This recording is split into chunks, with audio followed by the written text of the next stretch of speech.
You think traps are about skill checks, investigation to find them, thieves' tool to disarm them, damage if you fail, a series of dice rolls that either work or don't. They are not. Traps aren't about dice, they're about decisions. They're about making your players paranoid, creative and engaged. They're about turning a hallway into a problem that needs solving. Some tables run traps as passive obstacles. Roll high enough, you bypass them. Roll too low, you take damage. That's not interesting, that's not dangerous. That's just accounting with hit points. So let's talk about what traps actually are and how to run them in a way that makes them matter. Ciao! Welcome to Cantrip. My name is Simo. And my name is Diego. And as Justin Alexander says in his phenomenal book, So You Want to Be a Game Master? Traps are environmental challenges that force players to think spatially and creatively. They are not just damage sources, they are problems, puzzles built into the architecture of the dungeon itself. Which is why it's so frustrating when DMs run them wrong. The trick is making trap dangerous without being unfair. You want players checking every doorway, second-guessing every chest, but you don't want them feeling punished by hidden dice rolls. Traps need to be interactive.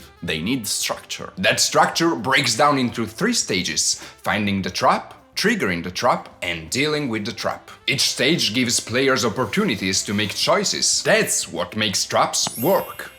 Finding the trap.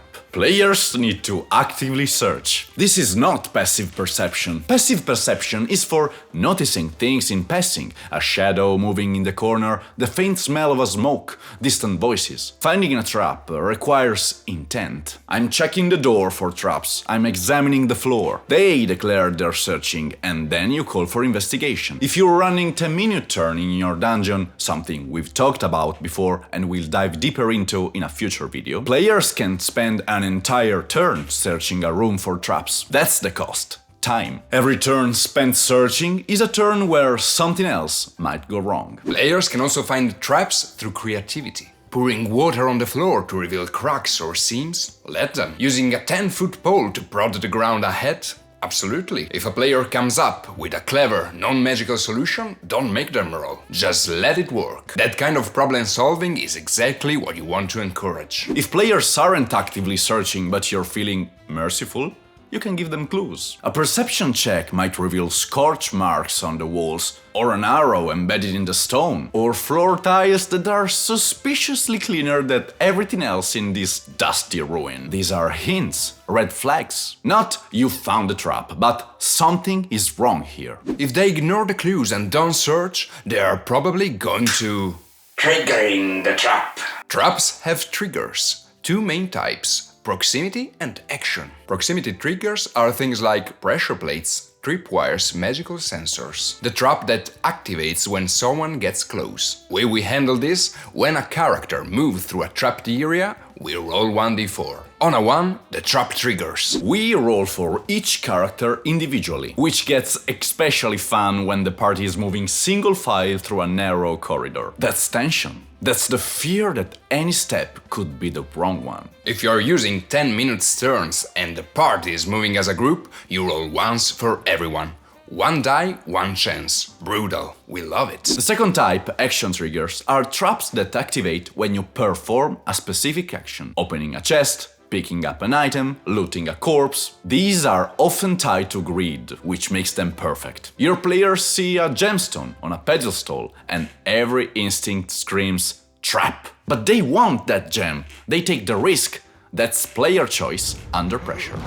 You don't want to be the DM who describes traps mechanically. Attack roll +5, 2d6 piercing damage. Useless. That tells players nothing about the trap as an object. Describe what's happening. Where are the darts from? Walls, ceiling? How it's triggered? Pressure plate? Tripwire? Glowing rune? Give players information they can use. If they understand how it works, they can bypass it, disarm it, maybe use it later. Maybe against some nasty goblins they're about to encounter. Party finds a dart trap before it triggers. Pressure plate in the floor, holes in the walls. Player says, I jam something in the holes. Great, they're engaging with the trap as a physical object. Or they avoid it. I step over the plate. Perfect, no roll. They identified the trigger and circumvented it. Smart play. Reward it. If they want to disarm with thieves' tools, ask how. What's their approach prying up the plate, cutting the wire. This gives narrative back to the player. They are describing what their character does, not just rolling. If the trap triggers and there's no time to react, give them a save. Fireball rushes down the corridor, dex save. They see it coming. Still dangerous, not a gotcha. The key? Player agency. At every stage, players need choices that matter. If you're just rolling behind the screen and narrating outcomes, traps are arbitrary. Give players information, let them decide, respond to creativity. Traps become challenges, problems to solve. One more thing. Have your players used a 10-foot pole to prod the ground ahead? If not, maybe don't let them see this. But you should definitely let them. If players are being cautious, thinking like dungeon delvers, that's good. Your traps are doing their job, creating the right paranoia, the right tension. Traps should be mean, dangerous. They should force players to slow down, think, engage with the dungeon as a space. Do that and traps stop being speed bumps. They become real threats. They become the reason your players approach every corridor with caution, every chest with suspicion. They turn your dungeon from a series of rooms into a hostile environment that demands respect. That's when dungeons feel alive. If you're finding this useful, like the video, subscribe, hit the bell. We are making more practical DMing content like this. Until next time, keep rolling. Thanks for watching!